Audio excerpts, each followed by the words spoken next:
Olá, boa tarde a todos. O meu nome é Carlos Rodrigues. Eu venho aqui falar-vos um pouco sobre eletrónica com o Arduino, mais sobre eletrónica do que sobre o Arduino.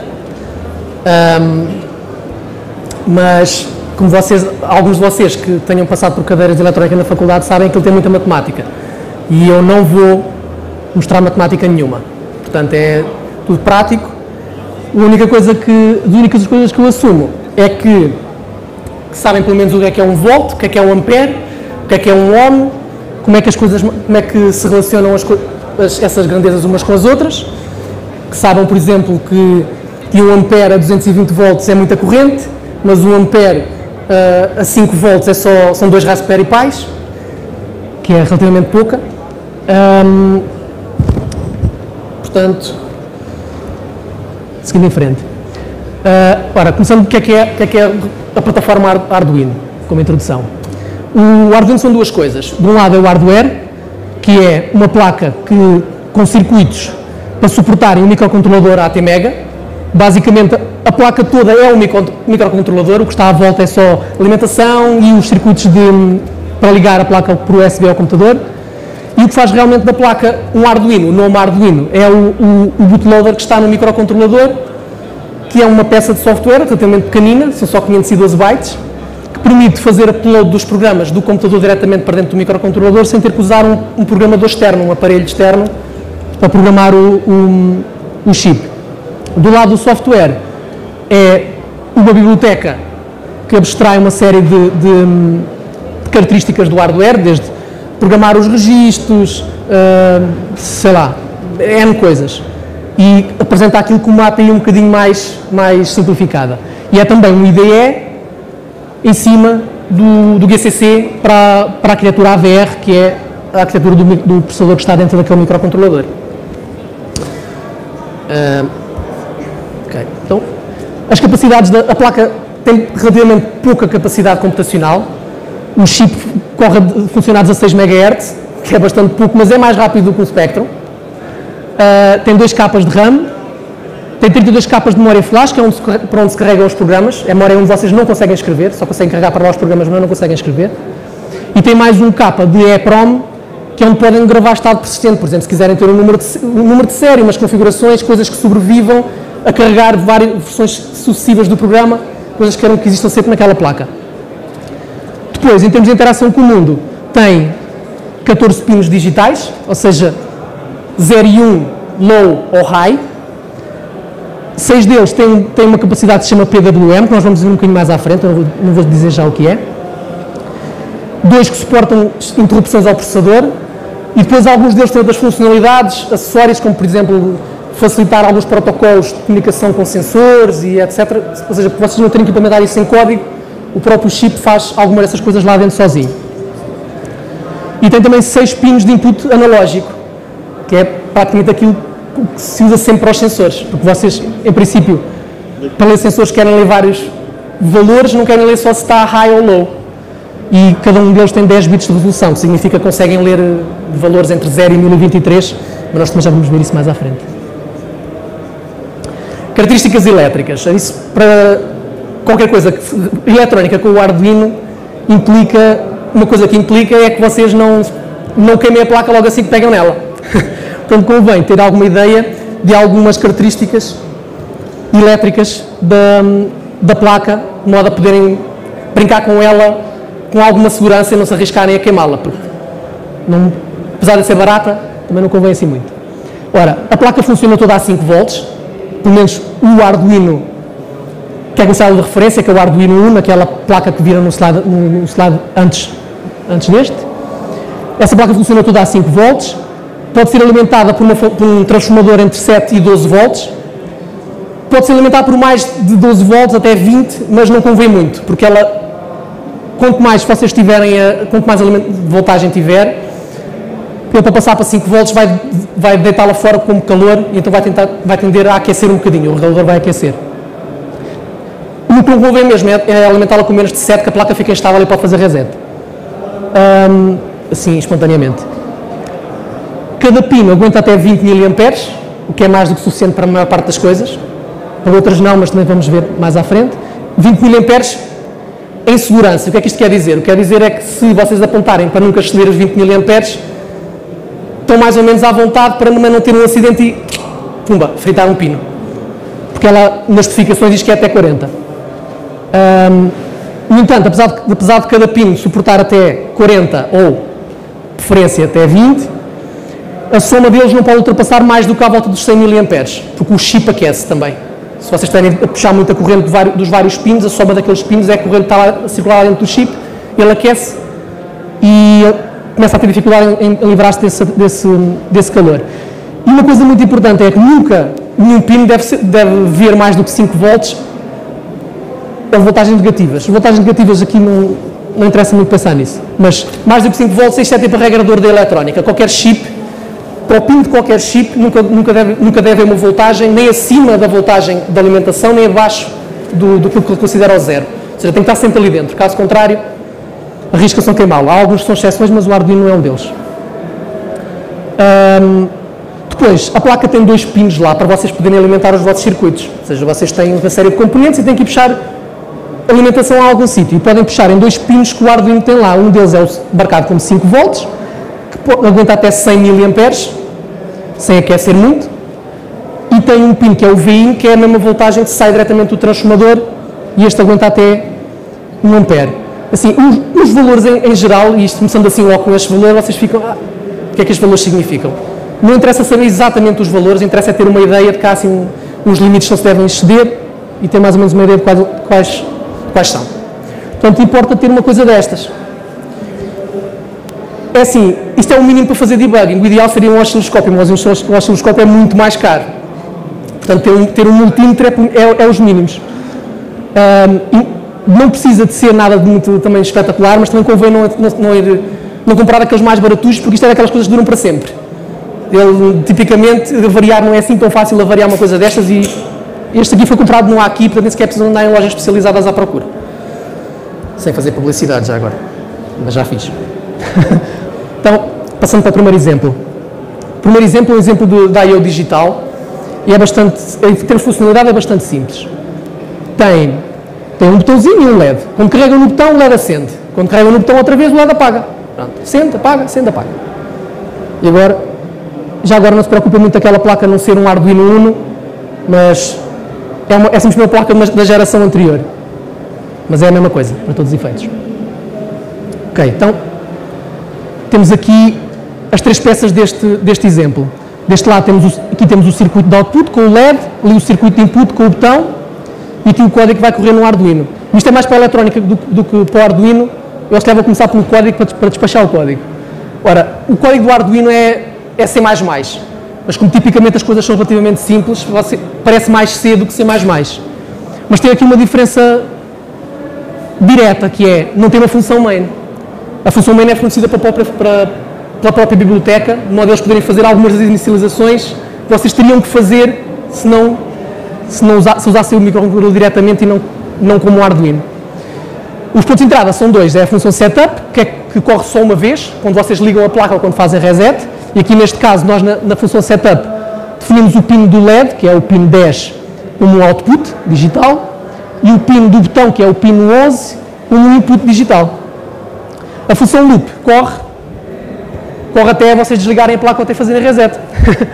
E aqui dentro o que nós temos é, ele vai andando sempre aqui em círculo, né? a ler o botão, ver o estado do botão, high ou low. Se for high, inverte o estado do LED com esta funçãozinha digital write, escrevendo o estado do LED, ou seja, high ou low. E pronto, e continua sempre a andar aqui em círculos. E isto, apesar de vocês terem visto há bocado que a placa tem muito pouca capacidade, mas, por exemplo, este sketch, que é a terminologia normalmente usada aos programas no Arduino, sketch, o binário são só pouco mais de 1 K, e usa pouquíssima memória também. Depois, aqui do lado dos circuitos, é um bocadinho mais fácil passar com o simulador. Só ver aqui onde é que está. Faz parte. Ok. Então aqui temos o mesmo circuito que tínhamos aqui. O circuito é relativamente simples, mas tem algumas características que é importante saber, ou seja, convém saber como é que funciona. Não é só ligar o LED à resistência e pronto, aquilo dá ali uma luz. A questão aqui é, quando o pino está em low, o low quer dizer que ele está ligado aos 0 volts. Portanto, 0 volts em cima, 0 volts em baixo, não há circuito, não há corrente, está desligado. Se o pino passar a high, agora onde é que eu tenho o rato? Está aqui. Significa que ele fica ligado aos 5 volts, passam a ter corrente, dos 5 e o 0. Ora, porquê é que nós não ligamos, porquê é que está aqui uma resistência e um LED? Porquê é que não se liga ao LED diretamente? Ora, os LEDs têm praticamente, ou teoricamente, resistência zero. Significa que um LED sem uma resistência aqui é um curto-circuito. E um curto-circuito significa corrente bastante elevada. Corrente bastante elevada significa fritar o pino ao nosso Arduino. Então nós colocamos aqui uma resistência que normalmente se chama uma resistência limitadora de corrente. Porque o efeito que ela está aqui a fazer é mesmo limitar a corrente. Ela dá ao circuito a resistência que o LED não tem. Agora, a escolha do valor desta resistência podia-se fazer muitos cálculos, saber exatamente qual é, que é a resistência adequada a este tipo de LED, mas em geral usa-se um de 3 valores, ou 220, ou 330, ou 1K ohms. E porquê um desses 3 valores? É assim, a luz que o LED dá é diretamente proporcional à corrente que passa por ele. E o LED em si próprio também tem um limite da corrente que pode passar, 20 mA, tipicamente. Há uns que têm menos, outros talvez tenham um bocadinho mais, mas normalmente anda pelos 20. Então, a escolha desta resistência permite ter alguma luz sem fritar o pino e sem fritar o LED. Entre 220 e 230 normalmente não solta muita diferença. Os LEDs ficam mais ou menos com a mesma intensidade. Um K já fica um bocadinho mais escuro, mas às vezes quando o LED é só para ser usado como sinalizador, só para ver que está qualquer coisa acesa ou não, o facto de ter um K significa menos corrente aqui. E se vocês estiverem a usar o Arduino ligado a baterias ou pilhas, quanto menos corrente tiverem, mais tempo a bateria dura. Neste caso, com 330, ele consome 9,7 mA aqui pela conta do simulador, que é para aí metade da luminosidade. E não... A questão é, se há vários tipos de LEDs, em alguns casos, vocês têm LEDs normais, têm LEDs de alto brilho. Às vezes com LEDs de alto brilho a gente usa logo uma resistência de 1K, porque ele já tem muito brilho, 1K aquilo não vai tirar muita luz. Aqui do lado do nosso input, com o botão aberto neste estado, o Arduino vê 0 volts aqui por este caminho aqui. E a resistência é como não estivesse aqui.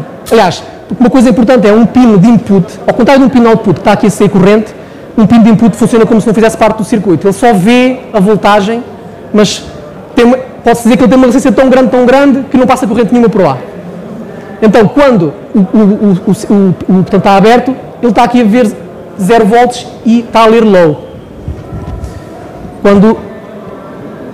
Quando se liga o botão, passa a haver menos resistência para cima, em direção aos 5 volts, do que em direção ao 0. Portanto, ele vê 5, vê high. Mas vocês já podiam pensar, então, mas porquê é que eu não tiro isto simplesmente daqui? Quando o botão está aberto, ele vê 0. Quando o botão está fechado, ele vê 5. Não, porque quando o botão está aberto, ele está ligado a nada, e nada é indefinido. Ele tanto vê high como vê low, depende. Provavelmente, não sei exatamente do que é que depende, pode depender do ruído do circuito, sei lá, uma série de coisas, mas não interessa muito, não se consegue saber o que é que ele vai ler. A escolha da dimensão da resistência é um bocado o que quiserem. Quanto maior for, menos corrente consome. Tipicamente usa-se 10 e não se pensa mais nisso. Mas há aqui um pequeno problema com isto, que não é assim muito evidente, só é evidente quando vocês montam isto. É que há bocadinho vimos que o código está permanentemente a ler o botão e os botões não são perfeitos como acontece nessas simulações. Quando se carrega num botão, os contactos ressaltam um bocadinho e fazem ali uma sequência de highs e lows muito rápida que o vosso código.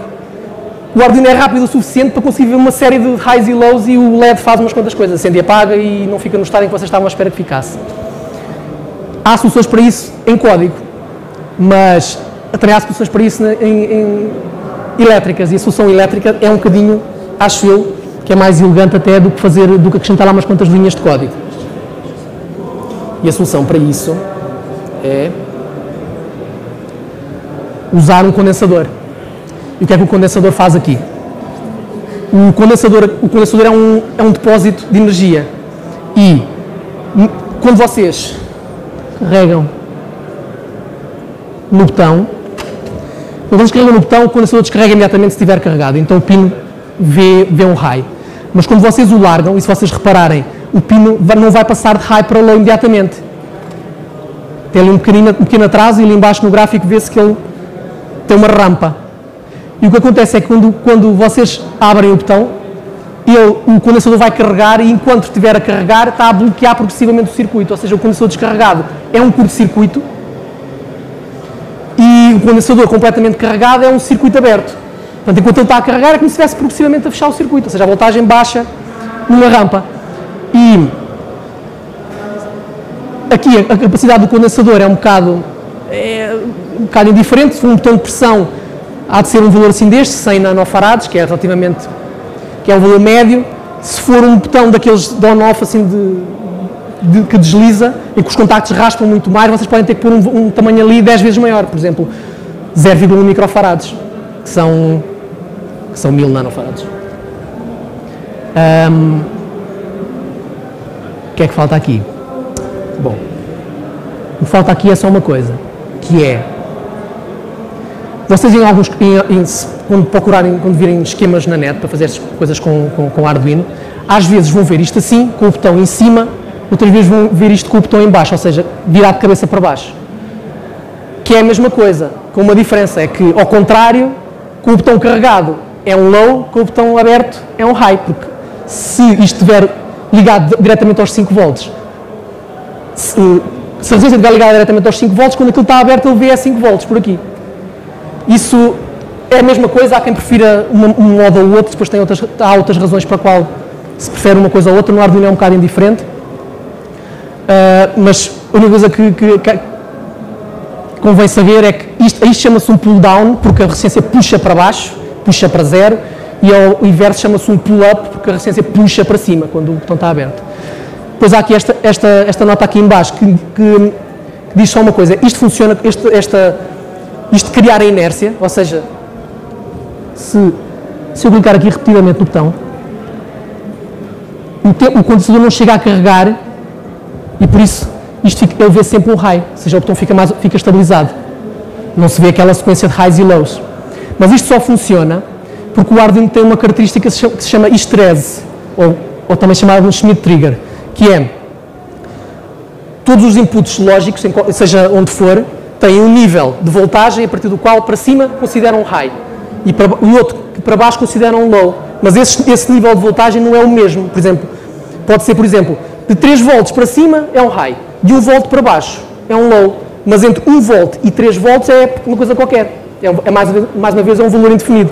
Só que os pinos do Arduino têm a característica que se chama estresse, que significa que é como se fosse uma espécie de memória. Quando a voltagem está a descer, se começar na zona do high e começar a descer, vai atravessar essa zona do meio, essa zona indefinida, sempre em high, até entrar na zona do low e passa a low. Se for ao contrário, se vier a subir, vem da zona do low, está em low, vai atravessar toda a zona indefinida como um low, e só quando entra no high é que passa a high. Ou seja, ele tem memória do estado anterior. Quando ele está em high, vai se manter em high até realmente entrar na zona do low. Nem todos os chips têm essa característica. O Arduino tem. Há alguns, por exemplo, o Raspberry Pi, isso até dá para ligar ou desligar nos pinos. Ok.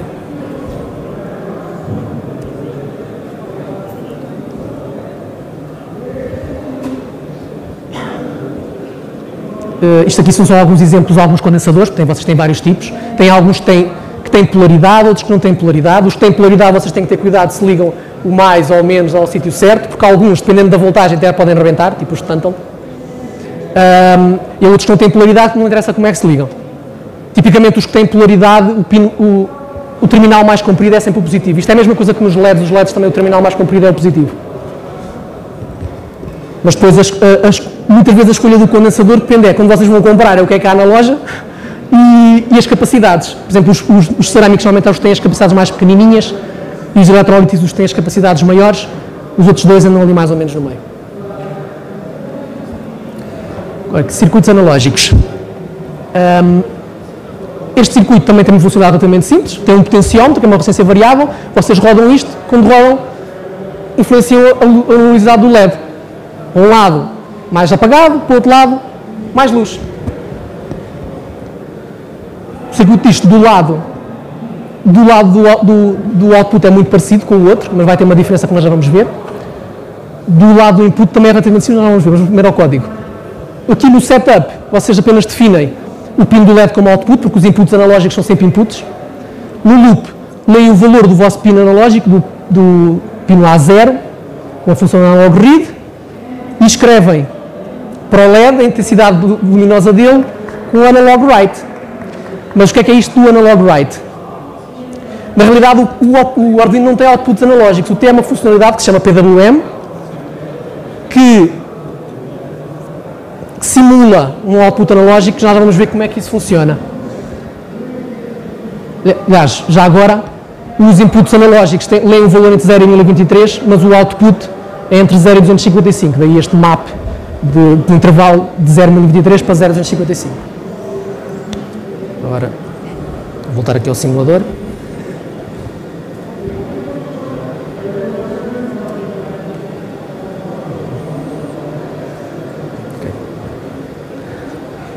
O PWM, na realidade, é uma onda quadrada.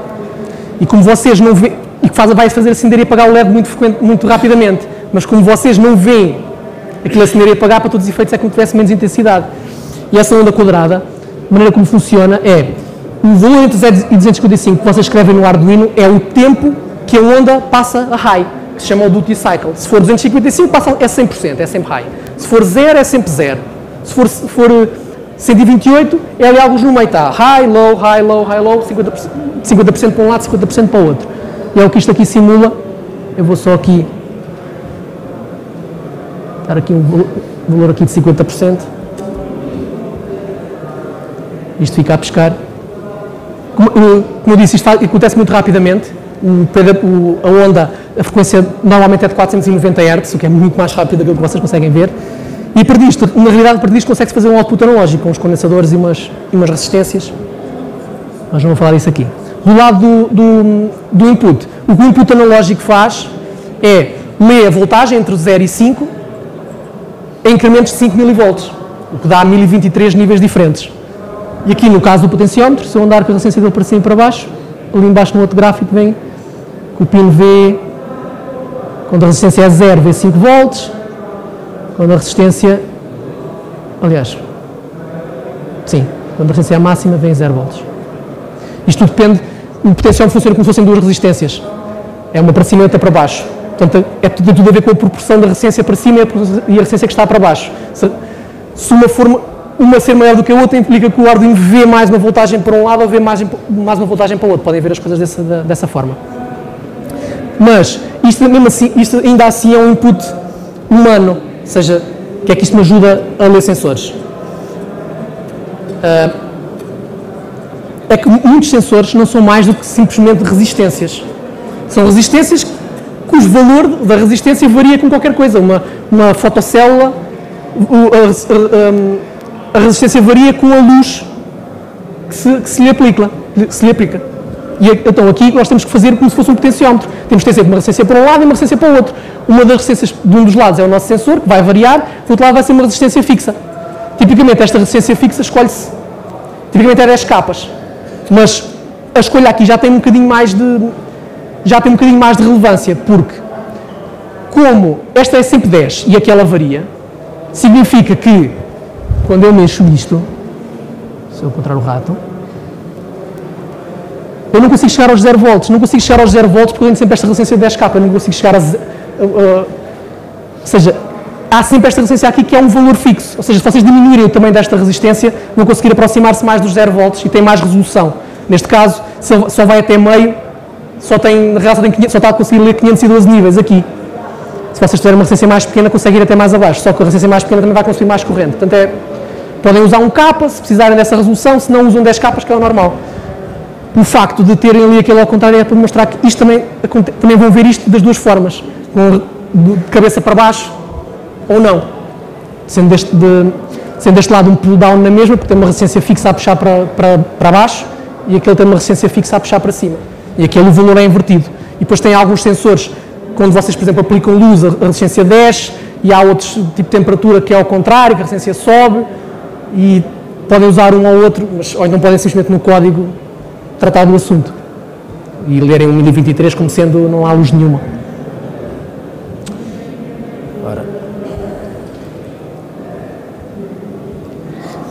Então aqui tem alguns exemplos de sensores que são resistências. Tem ali uma fotocélula para luz, um termistor para a temperatura, um sensor de força que vocês podem usar, por exemplo, para sentir peso. Tipo, metem aqui uma cafeteira cheia de água e aquilo, pelo peso vocês conseguem ver se ela tem muita água ou tem pouca água, se souberem o peso da cafeteira. E aqui é um sensor de dobra. Aqueles sensores eram usados naquelas luvas da Nintendo, o Power Glove, há uns anos atrás. Agora, andar a acender LEDs é uma coisa muito engraçada, mas quando vocês querem acender coisas um bocadinho mais, consomem um bocadinho mais de corrente, já podem arriscar-se a ceder as correntes que vocês podem puxar de um único pino. Aqui um exemplo disso é ter mais do que um LED. Se há bocadinho vimos que um LED consumia quase 10, se nós tivermos 4, vamos consumir 40, ou quase 40. E isso já está próximo do limite ou acima daquele limite que nós queremos considerar como seguro. A solução para resolver isto é usar um transistor. Aqui é mais outra simulaçãozinha.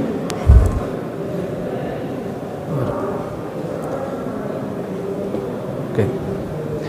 O transistor que vocês veem aqui,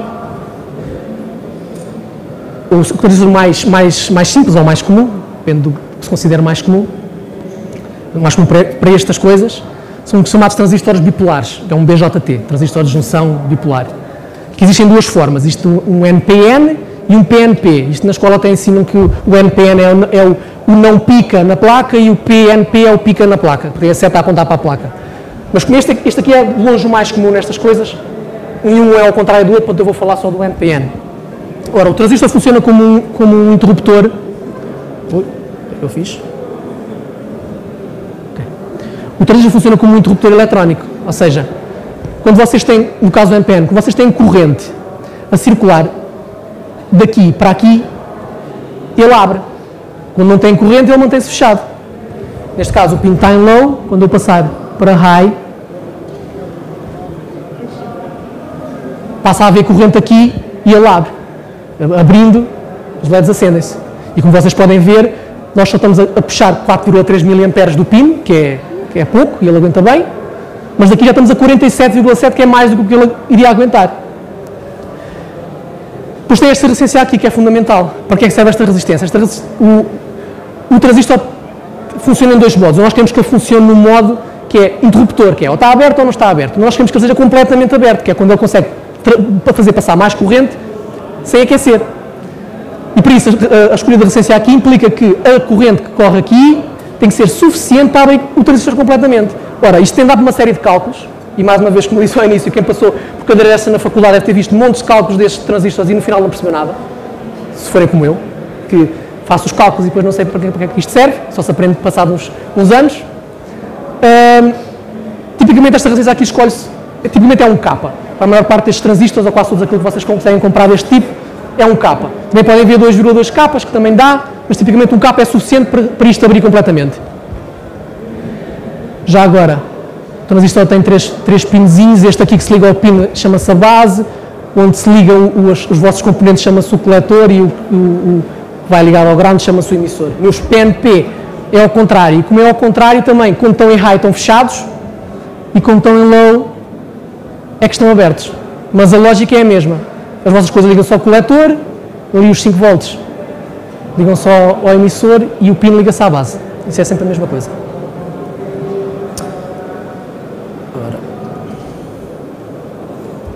Tem aqui alguns exemplos de alguns transistores comuns deste tipo. Aquele aguenta até mais ou menos 500 mA e este aguenta até 100 porque tem uma caixinha de plástico e o plástico, mais uma vez, o plástico não dissipa tão bem o calor e essa é uma das razões para a qual aguenta um bocadinho menos. Mas pode haver situações em que os LEDs consomem, estes LEDs aqui iam consumir alguma corrente. Não, vocês ligarem aqui um motor ou um relé ou um solenoide, não sei se vocês sabem o que é um solenoide, é uma bobina que tem lá dentro um núcleo de ferro.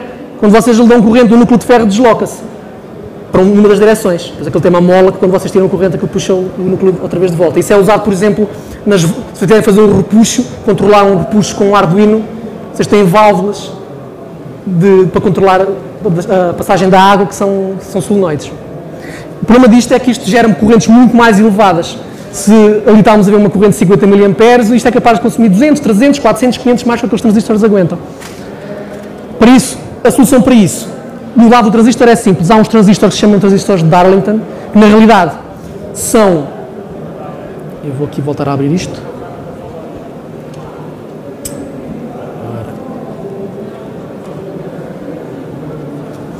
Na realidade são dois transistores daqueles juntos, de modo a que eles dividam a corrente que circula.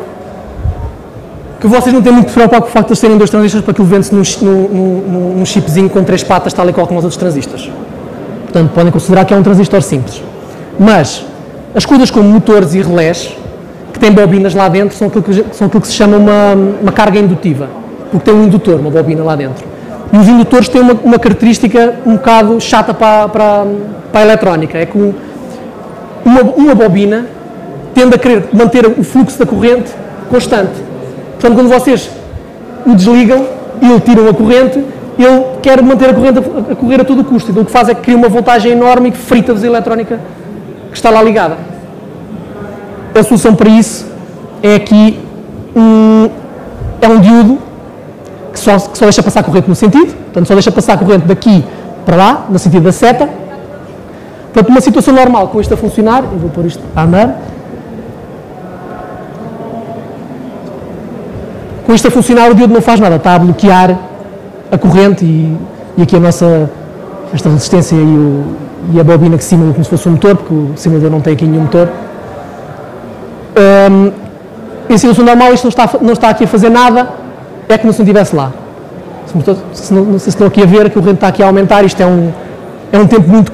A simulação é muito lenta, ou seja, está um tempo muito curtinho, isto na realidade é quase instantâneo, mas ele está a aumentar e vai chegar a uns valores de 500 e tal.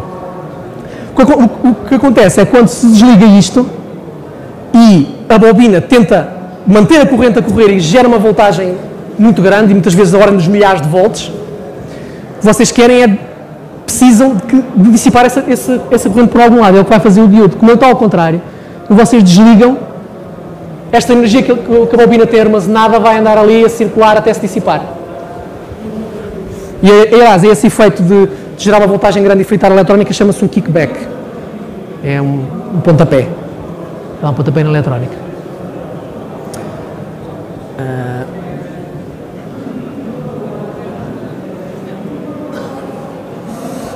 Agora voltar. Ok. Este é um exemplo de um transistor de Darlington. Neste caso já tem um aspecto diferente, é um bocadinho maior, porque vai aquecer mais. Enquanto os outros lá atrás, um aguentava até 100 mA e o outro até 500 mA, este já é até 5 A. Ou seja, é 50 vezes aguenta 50 vezes mais corrente do que um e 5 vezes mais corrente do que outro. Isto para solenoides particularmente consomem mesmo muita corrente. Aquilo, se ficar ligado um bocado, aquilo aquece um bocado.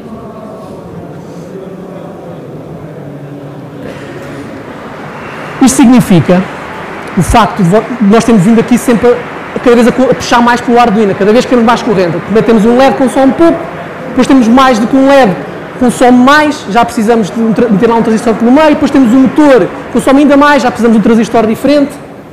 Mas, se vocês estiverem a usar um motor a consumir 5 A, o Arduino já não consegue dar corrente suficiente para isto. Ou seja, é uma coisa que é fundamental para fazer coisas que já não são assim tão básicas, que é vocês fazer o vosso próprio circuito de regulação de voltagem, que não é muito complicado. Aliás, isto é o aspecto de uma breadboard, sei lá, 50% das vezes este é o aspecto da breadboard. Ali com um dos lados, não sei se vocês sabem como é que funciona uma breadboard, por acaso não saberem, estas linhas aqui que correm ao longo da breadboard estão todas ligadas, estes buraquinhos estão todos ligados, estes dois, e do outro lado a mesma coisa, e estes aqui do meio. Estes aqui estão ligados e depois aqui estes também estão ligados, ou seja, tem assim, todos estes são ligados assim na horizontal e estes é a mesma coisa. Então, este circuito é relativamente simples porque assenta em cima de um chip que é um regulador e o chip é que lá tem a complexidade lá dentro. Mas o chip só funciona convenientemente se a alimentação não tiver ruídos, tanto de um lado como do outro. E pode ter ruídos. Por exemplo, o vosso transformador não dá ali, se tiver um transformador de 12 volts, ele não dá 12 volts ali certinhos, ele tem ali um ruidozinho, e do outro, isto do lado da vossa alimentação, do lado daquilo que vocês estão a puxar, os vossos motores também criam ali um certo ruído que vai fazer com que todo o circuito ele tenha ali umas voltagens ali a oscilar, e para manter a voltagens estáveis dos dois lados, de modo a que o regulador consiga mesmo manter 5 volts, e se vocês medirem aquilo com um voltímetro, um regulador de 5 volts dá tipo 4.99 ou 5,01, desde que tenha condensadores, se tirarem aquilo dá 4,70 ou uma coisa qualquer do género, fazem alguma diferença. O que os condensadores fazem aqui é um pouco o mesmo que faziam lá atrás no botão, criam uma inércia, quando há bocado criavam uma inércia quando o botão oscilava, o estado que o pino via não mudava logo porque o condensador está a carregar ou a descarregar, ou está a criar uma inércia na variação da voltagem. Aqui é a mesma coisa, ele elimina o ruído, porque quando vocês têm uma depressão, quando tem um pico ele carrega, e depois quando há uma depressão ele descarrega e então mantém o resultado estável. Portanto, vocês têm dois condensadores, tipicamente usam-se condensadores de 10 microfarads, isto às vezes vocês veem, noutros sítios veem uns tamanhos ligeiramente diferentes, mas tipicamente aqui anda entre 10, acho que é entre 10 e 100, e aqui entre 1 e 10. Aquele diodo ali serve para não terem acidentes. Se ligarem isto ao contrário, neste caso o supply mais o supply menos, isto seria o ground do Arduino, o pino GND, e aquilo seria o pino VIN, que é o pino que vem diretamente do vosso transformador, porque vocês vão gerar os 5 volts para a vossa eletrónica. Como os grounds são comuns, os vossos 5 volts e os 5 volts do Arduino são a mesma coisa, mas aquilo lhe serve para quando vocês viram isto ao contrário não queimarem tudo. E isto já me aconteceu, e o regulador fica bastante quente e vocês não veem e só descobrem que ele está mal ligado quando metem lá o dedo e fica uma bolha no dedo. Que é bom. para além de que podem fritar outras coisas que estejam lá à volta, que sejam um bocadinho mais caras do que o regulador, que é capaz de custar para aí €1. Então, vocês têm vários tipos de reguladores destes, o mais comum é este LM78 qualquer coisa. O qualquer coisa é a voltagem que ele produz, ou 5, ou 12, depois há uns de 9 e de 15, há uma série deles. A voltagem de input pode ser até 35 volts, e um daqueles ali maiorzinhos aguenta até 1 ampere. Oi? Vou cair. Pronto. Para terminar, comecei a falar muito do Raspberry Pi, e isto não é exclusivo estas coisas não são exclusivas do Arduino. A pergunta que se coloca é, então, e podem fazer isto com o Raspberry Pi? A resposta é, podem, mas podem fazer na medida em que o Raspberry Pi também tem pinos de input e output. A questão é que o Raspberry Pi só tem pinos de input e output digitais, não tem nenhum input analógico. E para vocês lerem sensores precisam de inputs analógicos. Isto pode-se fazer porque podem-se comprar conversores analógico digital externos, que é um chipzinho com umas quantas patas. De um lado entra valores de voltagem, do outro lado sai uma sequência de bits, vocês depois podem ler no vosso código. Também não tem, só tem um PWM, e se vocês queimarem um Arduino, que tipicamente o que vai queimar é o chip troca-se por menos de 5€. Aliás, se for um chip programado já com o bootloader do Arduino, normalmente é 4€ e qualquer coisa. Se for sem programar, se vocês tiverem outro Arduino que possam usá-lo para programar aquilo, é até mais barato, é 3€ e qualquer coisa. Portanto, é menos grave queimar do que queimar um Raspberry Pi, que tipicamente quando queimar alguma coisa, vai a placa toda fora, são 35€. Mas o ideal disto tudo é usar as duas coisas, porque isto pode funcionar perfeitamente em conjunto. O Raspberry Pi tem os USBs da versão mais recente, tem capacidade suficiente para alimentar o Arduino puramente por USB. Não precisam sequer, para a maior parte das coisas, não precisam sequer ter uma segunda fonte de alimentação para alimentar o vosso Arduino. E nos repositórios do Raspbian, que é a distribuição de Linux oficial para o Raspberry Pi, tem todo o software para controlar o Arduino. Tem o IDE do Arduino e o ECC para a AVR, etc. Ou seja, a mesma coisa que vem quando vocês sacam o IDE do Arduino do site, está nos repositórios do Raspbian. Inclusive, podem usar isso tudo pela linha de comandos. Se vocês não quiserem ter o Raspberry Pi ligado a uma televisão e com um teclado, estiverem só ligados pela rede, se pode fazer tudo pela linha de comandos. Portanto, o Arduino aqui pode funcionar perfeitamente como uma placa de extensão para o Raspberry Pi, e vocês podem ligar a vossa eletrónica toda e pronto, e se queimar, o Raspberry Pi está ali seguro. E com isto termino. Se alguém tiver, não sei se alguém tem alguma questão que queira colocar. Francisco, tens microfone?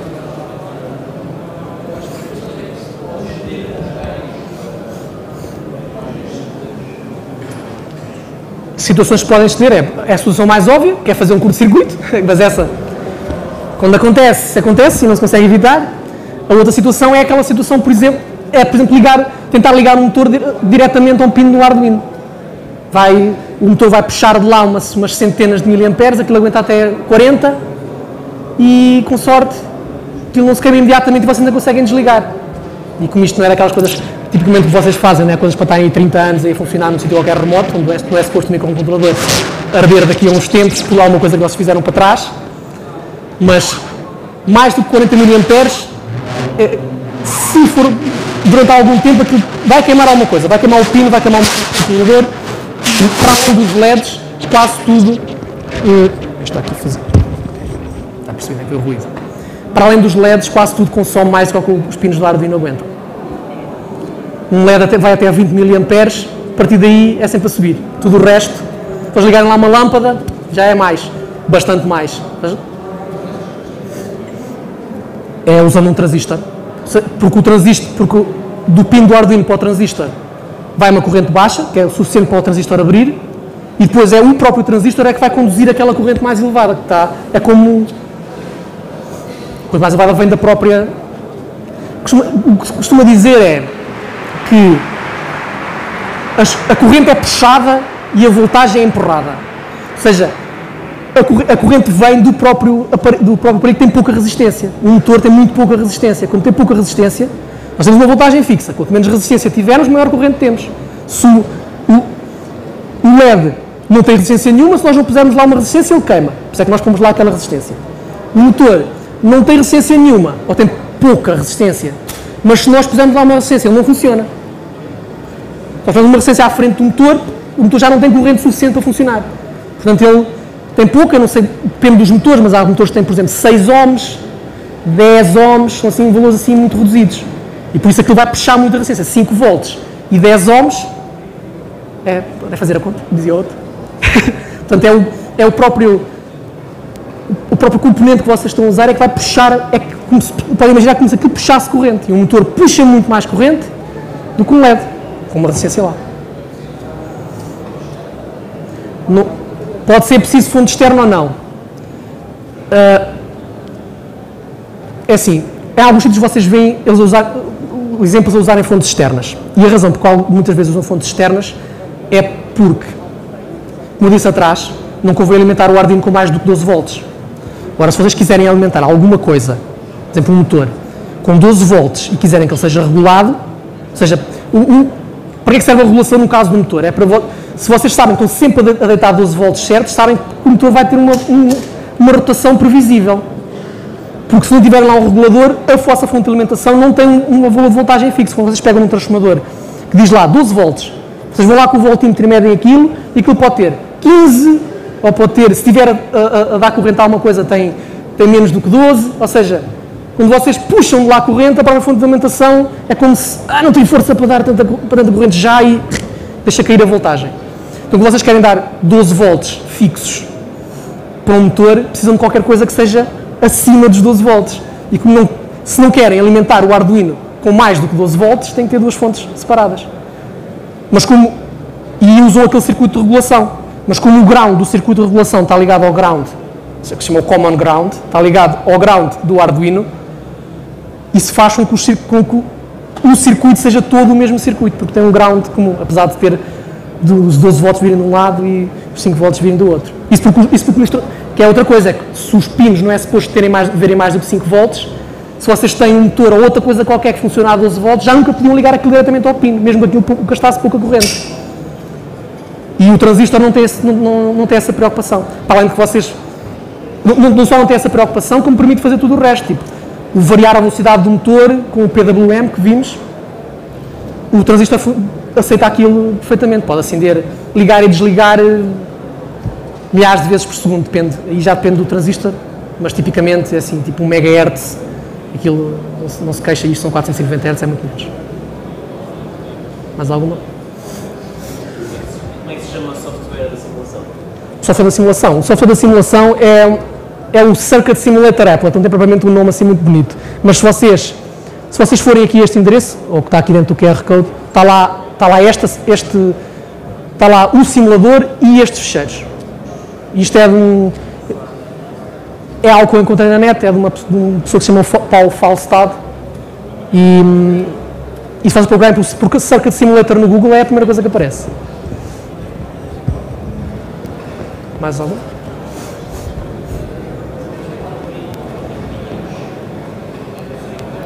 Usar o Arduino a partir de pilhas.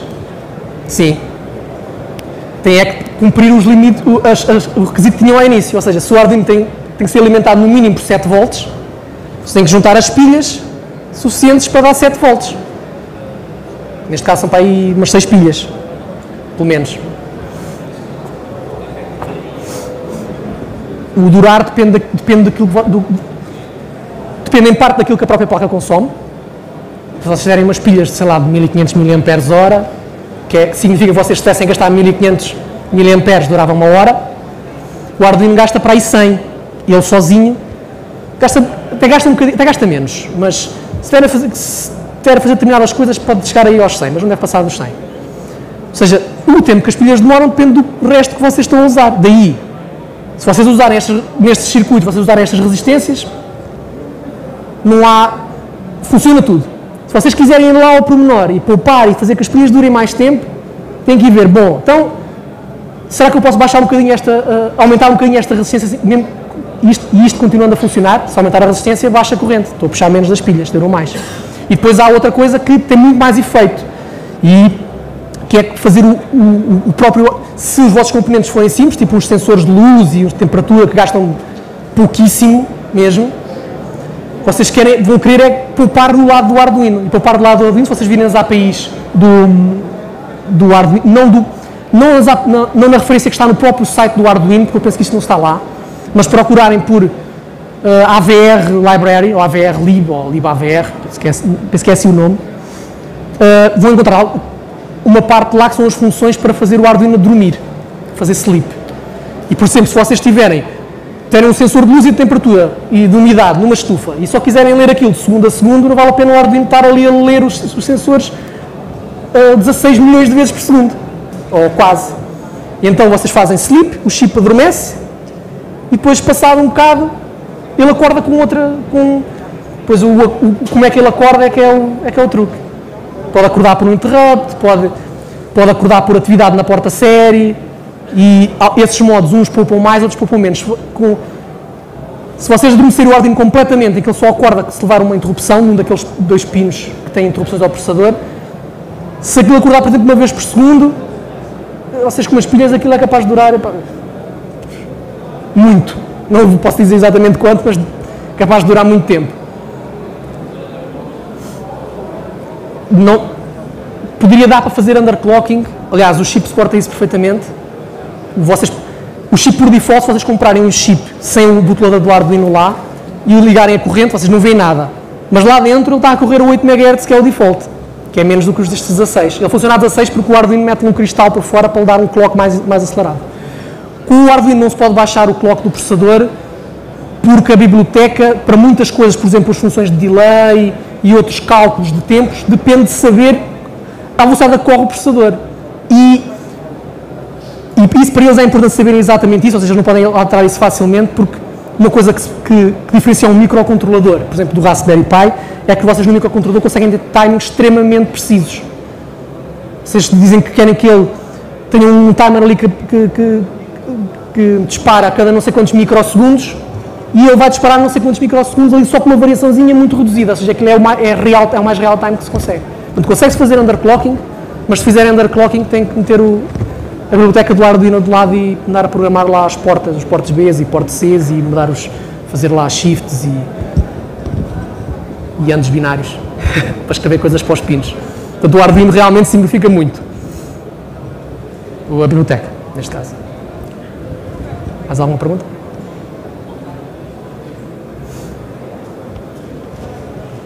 Se não há, pronto. Obrigado.